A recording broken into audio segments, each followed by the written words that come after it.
간음죄에 대해서 말씀하시면서 이혼에 대한 말씀을 하셨습니다. 기혼자의 간음은 필연적으로 이혼으로 갈 수도 있습니다.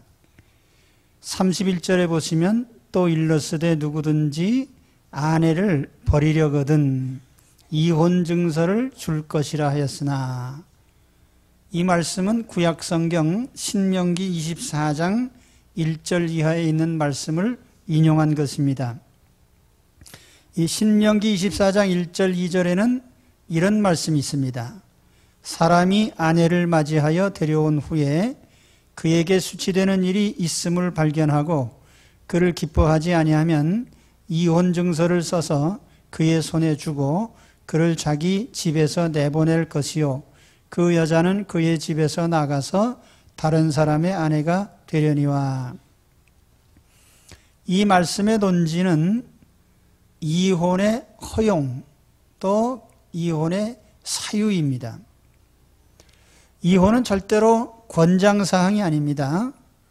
마지못해 허용하는 정도입니다. 그리고 그 허용의 사유는 오직 한 가지, 음행을 저지른 경우입니다. 신명기 말씀을 다시 보면은 수치되는 일이 있음을 발견하고 그를 기뻐하지 아니하면 이렇게 되어 있습니다. 여기 수치되는 일이라는 것이 무엇일까? 명백한 간통죄에 대해서는 구약 성경의 사형으로 다스리도록 되어 있습니다. 그렇기 때문에 여기에 수치되는 일이라고 하는 것은 명백한 간통죄는 아닌 것이 분명하죠. 그렇다면 어떤 죄를 가리킬까?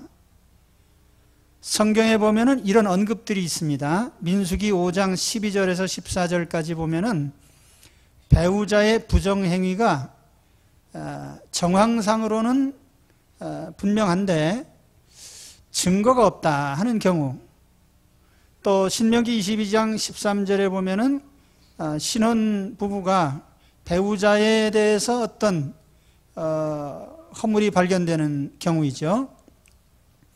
가령 처녀성이 의심된다든지 이런 상황에 대해서 이제 성경 언급하고 있는데, 그러나 이런 상황들이 수치스러운 일이긴 해도 이혼을 권장하는 것은 아닙니다.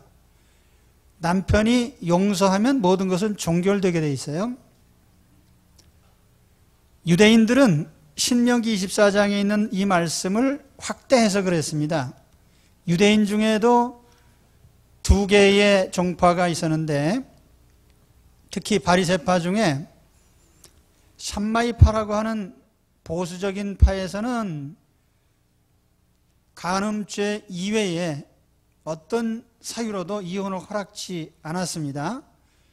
그런데 힐렐파라고 하는 조금 개방적인 종파에서는 이혼을 쉽게 허락을 했습니다. 예를 들면 어떤 실수나 과오에 대해서, 혹은 요리를 잘못한다든지, 심지어는 다른 여자보다 못생겼을 때 이혼의 사유가 되는 거예요.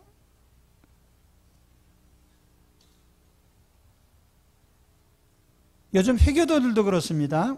회교는 교리상 4명의 아내를 두게 되어 있는데 실제적으로 보면 무한대로 할 수가 있어요.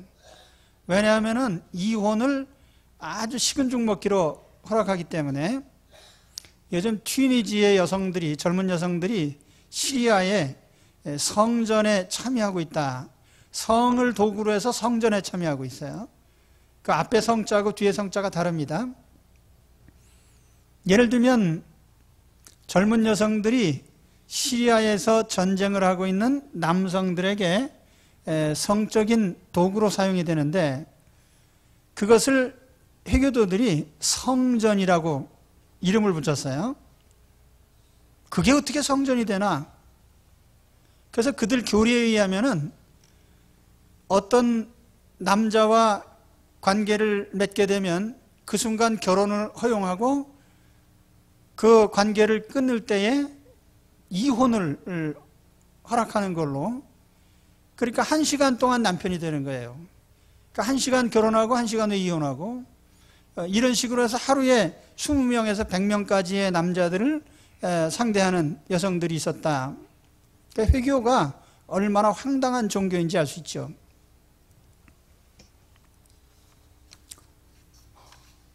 요즘도 이혼이 매우 쉽게 허용이 됩니다. 우리나라는 이혼 협의 제도, 협의에 의한 이혼을 허락하고 있는데, 이것은 이혼을 매우 쉽게 하는 경향이 있습니다.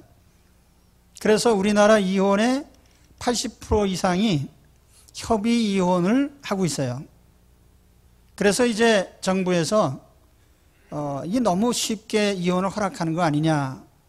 그래서 2007년에 민법을 개정하면서 이혼 숙려 기간이라는 걸 뒀어요.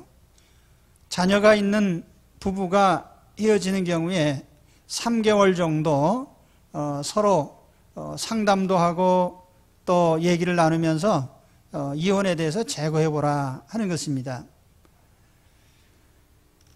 세상 풍조가 어떠하든지 간에 하나님의 뜻은 이혼을 허용치 않는 것입니다. 그래서 오늘 우리 젊은이들이 결혼을 하려고 하면 이혼에 대한 인식을 바로 하고 있어야 돼요. 이혼에 대한 인식이 아니라 결혼에 대한 인식을 바로 해야죠. 결혼은 연애 감정으로 나타난 결과가 아니에요. 괜히 감정으로 결혼했다가 감정으로 헤어지면 안 됩니다. 아무리 서로 좋아하는 느낌을 가지고 있다 할지라도 연애 감정은 3년 정도 지나면 만료된다 그래요. 아무리 서로 열렬히 좋아하는 것 같아도 3년 정도 지나면 그 감정은 소멸된다.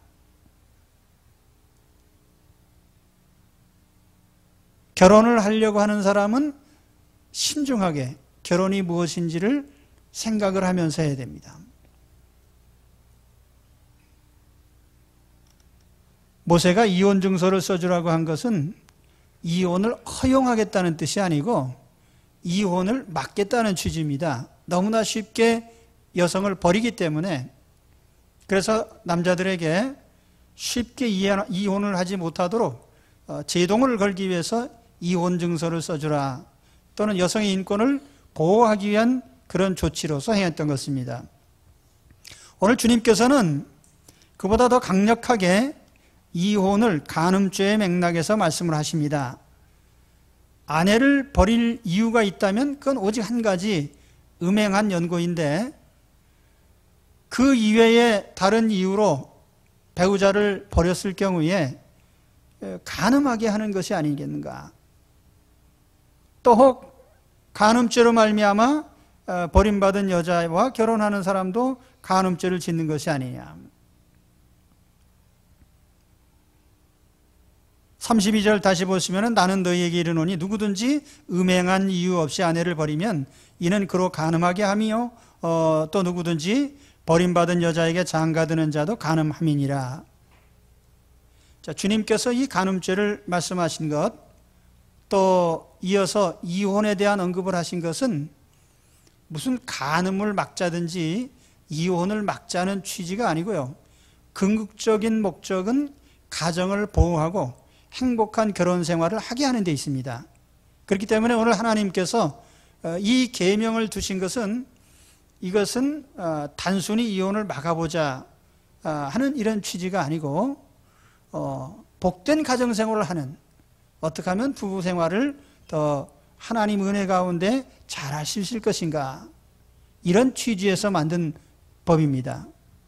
그렇기 때문에 오늘 우리는 이 말씀을 들으면서 부부 생활에 대해서 다시 한번 잘 생각하고 또 숙고하시기 바랍니다. 자, 그러면 행복한 부부 생활을 위한 방도는 없는가? 세상 사람들도 이 부부 생활에 대한 혹은 가정 생활에 대한 여러 가지 연구들을 많이 해오고 있습니다. 또 성경에는 하나님께서 말씀하신 부부 생활의 길이 있습니다. 그래서 제가 오늘 이 두 가지 측면에서 좀 말씀을 드리려고 하는데, 먼저 최근에 나온 한 보고서를 제가 인용을 하겠습니다. 어느 일간 신문에 이 책 소개가 되어 있는데요. 행복의 비밀이라는 책이고요. 이걸 이제 하버드 대학교의 그랜트 스타디라고 하는 그런 타이틀로 오랜 동안 연구한 결과입니다. 1938년부터 75년간 약 2천만 달러를 들여서 하버드 대생들, 특히 젊은 20대 청년들을 중심으로 해서 268명이 90세가 될 때까지 그들을 지속적으로 관찰한 결과입니다. 거기 여러 가지 결과물들이 있지만은 그 중에 제가 몇 가지 결과만 소개해 드리면은 첫째로 행복의 조건이 뭐냐? 돈도 아니고 지위도 아니고 명예도 아니고 사랑이다. 그것이 배우자가 됐든 친구가 됐든 또는 연인이 됐든 동료가 됐든 가족이 됐든 그 사랑에 대한 경험이 매우 소중하게 그 사람의 일생의 행복을 좌우한다는 거죠. 그래서 현재만 행복한 것이 아니고 그 사랑에 대한 경험이 노년에도 영향을 준다는 거예요. 그 다음에 두 번째로 어린 시절의 경험이 성격 형성에 영향을 미치고 또 인생을 좌우한다. 특히 사랑에 대한 경험, 사랑을 했든지 사랑을 받았든지 이 경험이 굉장히 중요한 작용을 합니다. 사랑받지 못하고 자란 아이는 사랑받고 자란 아이보다 70세에 심각한 우울증에 걸릴 확률이 8배가 더 높다. 또 어린 시절에 어머니와 따뜻한 관계를 갖지 못한 사람일수록 노년기에 치매에 걸릴 확률이 높습니다. 아버지와 관계가 좋지 않았던 사람이 결혼 후에 불행해질 가능성이 더 높습니다. 또 셋째로는 어린아이나 청소년처럼 어른들도 끝없이 정서적으로 성숙해 간다는 거예요. 예를 들면 어떤 사람이 결혼에 한 번, 두 번 실패하고 그 다음 재혼을 했을 때 재혼을 했다고 다 불행한 것은 아니다. 여기 연구 대상자 중에 27쌍이 또 그 중에 23명, 재혼자 27명 중에 23명이 평균 35년 이상 함께 살면서 아주 행복한 결혼 생활을 했다고 합니다. 그게 어떻게 한때는 실패하고 또 어떤 때에 성공적으로 살았는가? 그것은 바로 자기가 택한 배우자가 정서적으로 불안할 때 그 결혼 생활이 깨지기 쉽다는 거죠. 그런데 배우자가 매우 성숙된 사람이라면 오히려 내 자신이 더 성숙된 대로 나아갈 수가 있고 결혼 생활도 건강하게 지속할 수 있는 것입니다. 오늘 여기 결혼을 앞둔 젊은이들은요, 얼굴만 예쁘다고 택했다가는 인생 망하는 줄 아시기 바랍니다. 적어도 이 정서적으로 나보다 성숙된 사람, 굉장히 중요한 요소예요. 또 넷째로는 결혼 생활을 망치는 요인 중에 제일 두드러진 것을 한 가지 예를 들었는데 알코올 중독, 술 취하는 것입니다. 그래서 이 알코올 중독이나 술 때문에 결혼 생활이 불행해지는 게 아니고, 지금 무슨 어떤 소리였죠? 말을 제가 거꾸로 했어요. 결혼 생활이 잘못돼서 술 먹는 게 아니고, 술 때문에 결혼 생활이 불행해지는 거예요. 그다음 다섯 번째로 서로 의지하는 사람들이 관계가 좋다. 의지한다는 건 뭐예요? 나의 약점을 인정한다는 거겠죠. 그래서 당신을 필요로 한다. 서로 의지하는. 그래서 이런 점들이 이제 부부 생활을 하는데 또 행복한 가정 생활을 하는데 유익된 요소들이다. 이게 이제 세상 사람들이 연구한 결과예요. 하버드 대학교에서. 그러니까 우리는 하나님 믿는 사람들이니까 성경의 원리로 돌아가야 되겠죠. 성경은 부부 생활에 대해서 매우 많은 교훈을 가르치고 있습니다. 왜 결혼하는지, 결혼이 무엇인지, 부부는 어떤 의무가 있는지, 또는 가정생활을 어떻게 해야 되는지, 자녀 양육은 어떻게 해야 되는지 성경은 많은 부분을 할애해서 가르치고 있습니다. 오늘 저는 그 이혼과 관련된, 특히 이 부부가 헤어지지 않고 어떻게 같이 살 수 있는가에 초점을 맞춰서 두 가지 성경의 교훈을 인용을 하려고 합니다. 여러 가지가 있지만 그 중에 두 가지만이에요. 첫째는 잠언에 있는 말씀인데 배우자에 대해서 만족하는 것입니다. 성경 잠언 5장 15절인데요. 이 성경을 찾아서 책상 앞에 붙여두고 계속 보시기 바랍니다. 특히 신혼부부들이요. 너는 내 우물에서 물을 마시며 내 샘에서 흐르는 물을 마셔라. 여기 우물이나 샘으로 비유된 것은 자기 배우자, 결혼한 남자에게 있어서는 자기 아내를 이렇게 비유한 겁니다.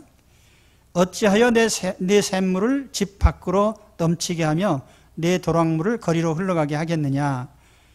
그 물이 내게만 있게 하고 타인과 더불어 그것을 나누지 말라. 내 샘으로 복되게 하라. 내가 젊어서 취한 아내를 즐거워하라. 그는 사랑스러운 암사슴 같고 아름다운 암노루 같으니 너는 그의 품을 항상 족하게 여기며 그의 사랑을 항상 연모하라. 내 아들아 어찌하여 음녀를 연모하겠으며 어찌하여 이방 계집의 가슴을 안겠느냐. 이 성경에 계집이라고 표현된 것은 나쁜 의미가 아니고 여자를 가리키는 우리말이에요. 부부는 서로에게 마치 사막에서 만난 오아시스처럼 소중하게 생각해야 됩니다. 저 유대 광야에 가면 모래밭과 바위와 뜨거운 햇볕밖에 없는데 어느 곳에 가면 물이 나와요. 예를 들면 엔겔이라는 곳이 있는데 거기에는 갑자기 물이 솟아나서 폭포가 되고 물이 고여있고 그래서 식물이 자라고 그 부근에서 농사를 지을 수가 있어요. 그런데 만일 사막을 통과하던 사람이 그런 물을 발견했는데 얼마나 좋겠습니까? 물맛이 좋든 나쁘든 건 상관도 안 해요. 물이 있다는 것이 내게는 기쁘고 즐겁고 만족하고 나의 생존을 붙들어주는 중요한 것이 되겠죠. 뭐 샘물이 삐뚤어졌느니 못생겼느니 이렇게 말할 수 없는 거예요. 그는 내게만 있는 생존의 절대적인 샘물이기 때문에 우리는 우리의 배우자에 대해서 그런 생각을 가져야 된다는 거예요. 자기 배우자에게 만족하라. 우리 속담에 남의 떡이 크다. 그런 말이 있습니다. 내 것보다는 항상 남의 것이 좋아 보이죠. 제가 친구들하고 부부 동반해서 모임을 가지고 오는 길에 집사람이 저에게 심각한 얼굴로 질문을 했습니다. 당신도 그렇게 생각하느냐? 그게 뭔 소리냐? 어떤 친구가 이런 얘기를 했어요. 나는 일생에 제일 선택을 잘한 것이 한 가지 있는데 그것이 집사람 만난 것이다. 이런 쓸데없는 소리 해가지고 제가 오는데 아니 갑자기 심각해가지고 당신도 그런 생각을 해봤냐 이거예요. 그래서 저도 심각한 얼굴로 대답했습니다. 내가 자존심이 있지 남이 한 말을 똑같이 할 수 있겠냐. 내가 그런 생각이 있다 해도 나는 똑같은 말은 안 한다.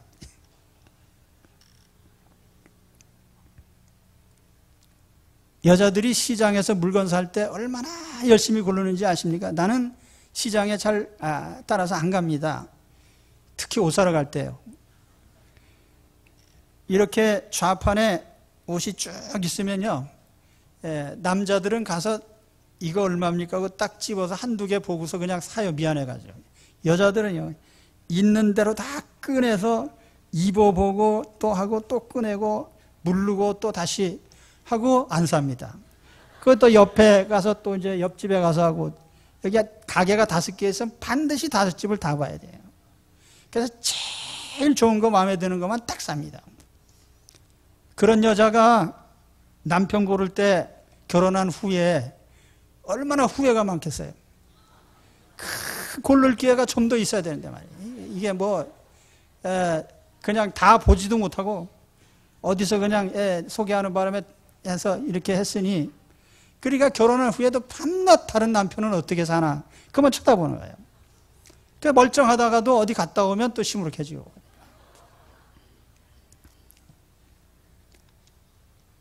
남의 남편은 항상 내 남편보다 좋아 보입니다. 성품도 좋고 잘 이해해주고 아껴주고 위로도 잘하고 유머도 많고 부엌일도 잘하고 애들도 봐주고 청소도 하고 뭐든지 다 잘하는 것 같아. 우리 남편을 보면은 소리나 꽥꽥 지르고 고집이나 아주 고집불통에다가 선물도 안 사주고 큰 소리만 뻥뻥 치고 집안일은 안 도와주고. 남자들도 마찬가지예요. 남자들도 결혼하고 나서 밖에 나가 보니까 이쁜 여자들이 너무너무 많은 거예요. 내가 참 잘못했지.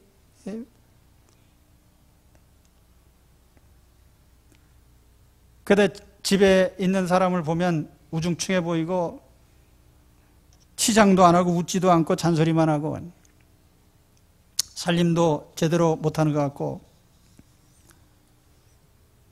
그래서 어쨌다는 거예요. 그렇지만 오늘 하나님께서 우리에게 만족하라는 것입니다. 너는 내 앞에 있는 내 샘물에 만족해라. 기뻐하고 즐거워해라. 그것이 너를 살리는 길이다. 그렇게 생각하십니까?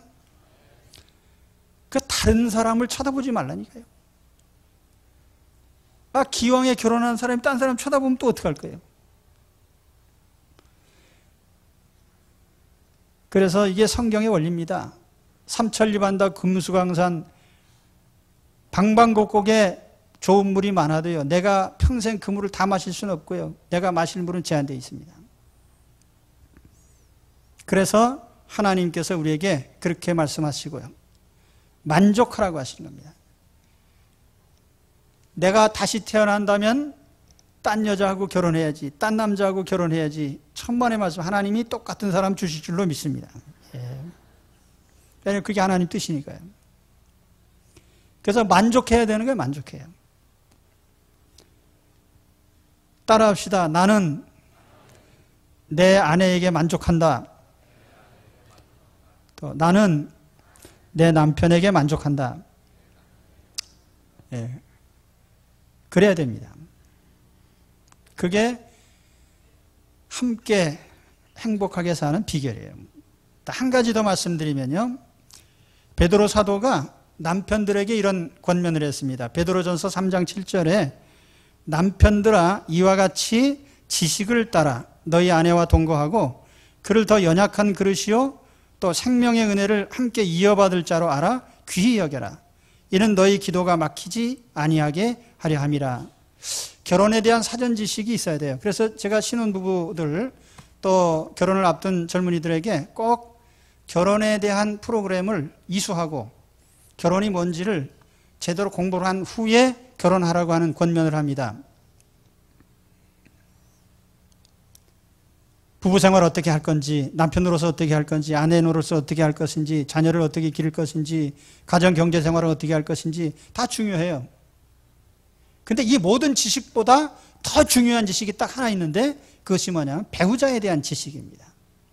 남자가 자기 아내에 대해서 지식을 가져라, 이렇게 권면을 합니다. 특히 남자들에게. 대개 이 주님의 권면도 초점이 남자에게 가 있습니다. 남자가 어떻게 하느냐 굉장히 중요해요. 그 주권을 남자가 쥐고 있습니다. 실패하든 성공하든 결혼 생활에 100% 책임은 남자 네가 져라. 베드로 사도는 우리에게 자기 아내에 대해서 3가지 지식을 가지라고 합니다. 첫째로는 얼마나 연약한 그릇인지. 연약한 그릇, 깨지기 쉬운 질그릇. 사람은 다 약합니다. 그러나 여자는 더 약하다. 어떤 측면에서요? 특히 정서적인 면에서 여자는 예민하고 약합니다. 제가 지금 결혼한 지가 한 38년째 되는데 지금도 모르는 일이 하나 있습니다.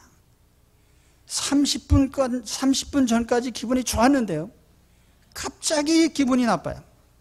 그럴 때 나는 가장 당황을 합니다. 아, 왜 막 웃다가 갑자기 이제 시무룩해졌을까? 내가 그 이유를 알 택이 있나요? 그런데 그것이 여자들의 정서라는 거예요. 예, 아마 남자들은 다 이해할 겁니다. 이 무슨 소리인지.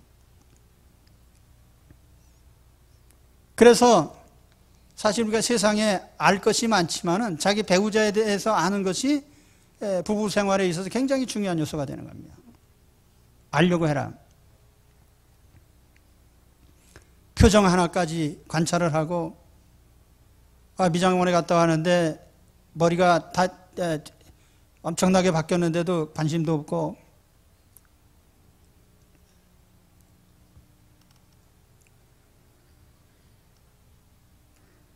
생일을 기억하지 못했다고 이혼할 수도 있습니다. 예, 그래서 우리가 이 정서라는 거 굉장히 중요해요. 예전에는 사람들이 비교적 이성적으로 살았어요. 근데 요즘 사람들은요, 감성에 좌우됩니다. 그래서 마음 상하면 세상 없는 일이 있어도 안 돼요.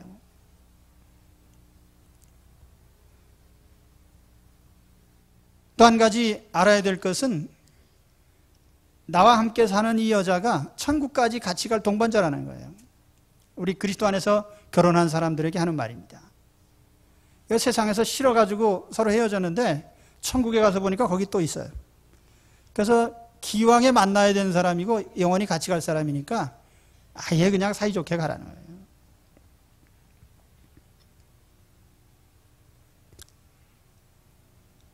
또 3번째로는 이 부부 생활과 영적 생활이 연계되어 있다는 것입니다. 부부 생활이 옳지 않으면 기도가 하나님께 상달되지 않는다. 이 기도 생활과 부부 생활이 서로 연계되어 있어요. 부부싸움 실컷하고 기도하면은 하나님이 아이고 불쌍하구나, 들어줄게 그러겠습니까? 하나님께서 너는 네 아내하고도 밤낮 싸우면서 나한테 뭘 자꾸 달라고 하냐. 그래서 하나님께서도 이 영적 생활, 저는 신령한 생활이 항상 우리 정상적인 삶에 연계되어 있다고 생각합니다. 나는 굉장히 신령한 사람이 바람난 것을 여러 번 봤거든요. 그게 신령한 게 아니에요. 정말 영적인 생활은 우리가 바른 생활을 하는 것인데, 특히 부부관계, 가정생활이 착실해야 하나님께서도 인정하십니다.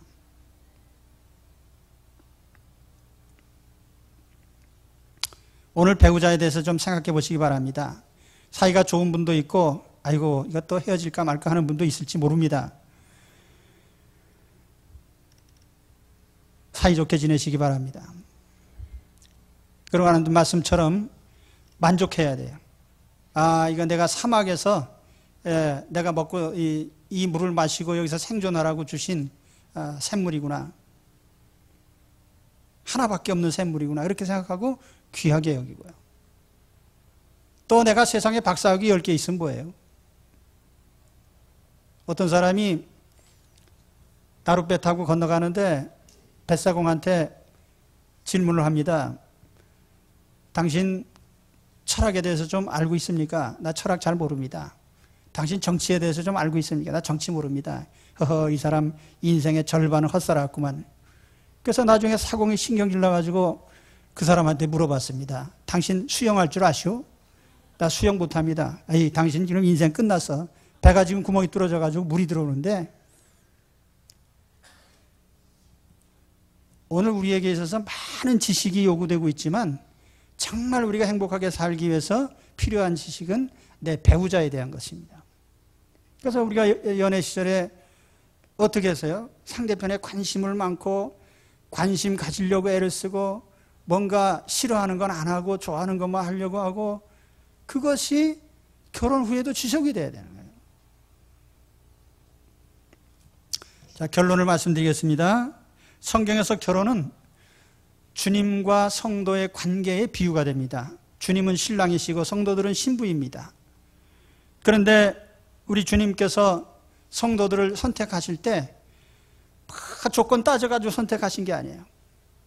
다 세상에서는 죄인이고 죽다 살아난 사람, 별 볼 일 없는 사람, 이런 사람들을 우리 주님께서 택하셔가지고 우리 하나님 나라의 교회의 우리 머리 되신 주님의 신부로 맞이하셨어요.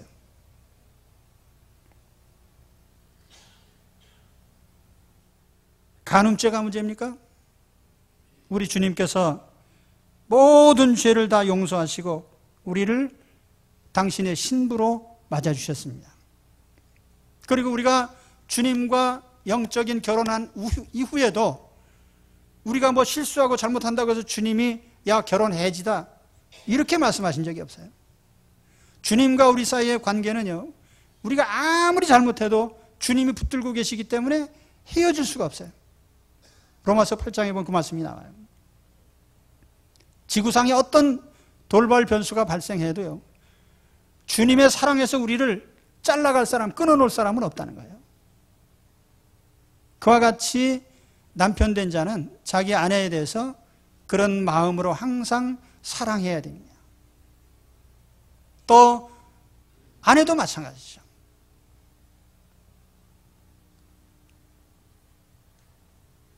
예수님께서는 우리 성도들에 대해서 머리털 하나까지 헤아리고 계십니다. 섬세하게 관찰하시죠. 오늘 우리도 마찬가지예요. 우리도 부부 생활하면서 서로 섬세하게 관찰하고 관심을 가지고 이해를 하고 그러면서 항상 만족하고 기뻐해야 됩니다. 우리 주님께서 나를 선택하신 것에 대해서 일말의 후회도 없으셔요. 한 번도 후회하신 적이 없어요. 항상 기뻐하셔서 선택하셨다고 그렇게 말씀해 주십니다. 아무리 우리가 잘못해도요, 용서하시고 내가 너를 기뻐서 선택했어. 너 선택한 건데 후회한 적 없어. 이것이 우리 결혼 생활의 중심적인 가장 중요한 비결이에요. 그래서 오늘 우리는 주님과의 관계를 생각하면서 가정생활을 하시기를 바랍니다. 그래서 예수님이 우리에게 하시듯이 부부는 서로에게 그렇게 해야 돼요. 그래서 하나님이 기뻐하시는 가정을 이루시기를 축원합니다. 주님이 단순히 뭐 간음죄 얘기하려고요, 또는 뭐 이혼하지 말라, 그게 목표가 아니에요. 정말 하나님이 주신 하나님 나라의 축복된 가정을 이루어 가시는 것이 하나님의 뜻입니다. 그래서 오늘 여기 계신 모든 여러분 가정들이 다 이렇게 결혼하신 부부들은 전부 주 안에서 아름다운 가정들을 이루어 가시기를 주의 이름으로 축원합니다. 기도하겠습니다. 하나님 아버지 감사합니다. 오늘도